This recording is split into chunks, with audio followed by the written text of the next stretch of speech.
As if there was any doubt that this movie would still hold up after 25 years. I'm John Ritlin with a retro view of Clueless, written and directed by Amy Heckerling. Fast Times at Ridgemont High, Look Who's Talking Now, Johnny Dangerously, a few other movies.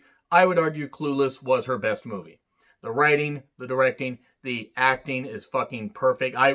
Seriously, I fucking love this movie. And that may surprise some people because you wouldn't think this would be a movie that I would like.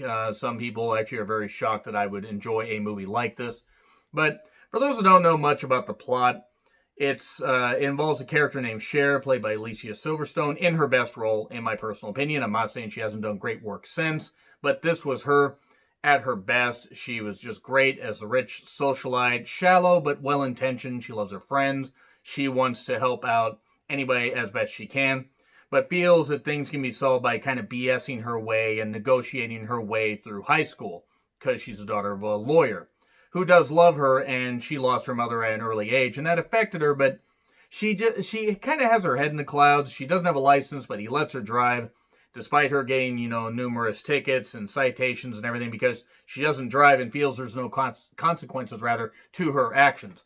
Also, she has a best friend named Dion, played by Stacey Dash, who at one point doesn't know how to drive, and I fucking believe that. She would panic at the slightest sign of conflict, like being on the freeway and not understanding what's going on.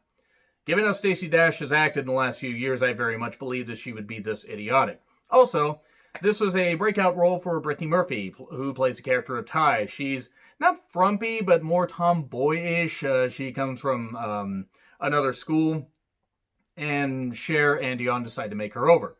Cher feels that she could be a good project in a way to, help her standing among people, so she's not just seen as shallow and vapid and everything and all about fashion. And, Ty develops a pretty good friendship with her. And these three are friends. There's also a stepbrother, Cher's stepbrother, at least former stepbrother, because the dad divorced the mother. But as he said, you can divorce an adult, but you don't divorce the children. And that's a good mindset to have. There are some pretty good messages in this movie, actually. And the writing is top notch. Yes, it's very 90s. The fucking cell phones, the lingo, all the stuff that the hip kids said in the 90s.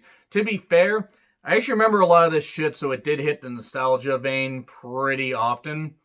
And yes, we did all talk that stupid in the 90s, by the way. Not every single person, but considering I was 14 when this movie came out, it is pretty accurate how dumb some rich people talked and how, some people that had such a high social standing would actually talk. We did talk like idiots. But some of us also actually meant what we said, even if we didn't know what the fuck we were saying. Yeah, my whole point is the 90s were a bit of a weird decade. So, in this, Paul Rudd plays a stepbrother. So Paul Rudd hasn't aged since this. It's actually fucking baffling. Maybe he's aged a year, so he's figured out the Wesley Snipes Blade formula of not aging much at all. It's fucking baffling. He's found the fountain of youth. We need to find this fountain of youth because Paul Rudd doesn't fucking age. So with this movie, as things go on, Cher realizes that actions do have consequences, and she does mean well with Ty, and she helps her out. She tries to get her with some rich guy, or, popular guy. That doesn't work out because this popular guy, rather, tries to get with Cher. And then she gets out of his car when she refuses his advances. He leaves her. She gets robbed, in a fairly comedic way, though being robbed is no joke. And then she has to realize, wait, she's got to change. And Ty actually does feel for this one, skater guy. He's just a skater boy, said see you later, boy. Except that song came out years after this. And, Cher just wants to push her towards, guys that she feels she would be good for. And then it comes during a dinner discussion or a lunch discussion between Dion, Cher, and, Ty that Cher's a virgin. She's saving herself for somebody and finally finds a really great guy, this rich guy he's so damn, he's just so damn well dressed and everything. A guy named Christian, he's just so perfect to her and everything and complimentary, and he's a great dancer and he's a great shopper and he's gay. Everybody fucking knew he was gay in this movie, except Cher apparently, and Dion. Everybody else knew though. And there's nothing wrong with that. It's just so funny how they treated this, how they treated the characters being so fucking stupid, when it was so obvious that he was. And he was a great friend to her. You could tell they had a great friendship. After this one, movie night doesn't go the way Cher wanted, she doesn't get it. She finds out he's gay. Oh, wait, hey, she doesn't care because she sees him as a great friend. He helps save Ty when two guys threaten to basically, despite playing around, threaten to dump Brittany Murphy off the second story of a mall concourse. That's a great idea, except it's not a great idea. There's more stuff where, Paul Rudd's character and Alicia Silverstone's character do eventually get together. Because of course they fucking do, even though they're total polar opposites. Opposites do attract, as Paula Abdul and that animated cat that looked like Paula Abdul would say. What I liked about this movie, though, is the genuine feel of the characters. They don't feel like, they don't necessarily feel like they're just actors in a movie. Yes, okay, everything's pumped up a little bit, and maybe everybody doesn't use that much lingo and that much, hip talk. As I sound so goddamn white and so goddamn out of touch at nearly 40 years old talking about a movie from, 25 years ago.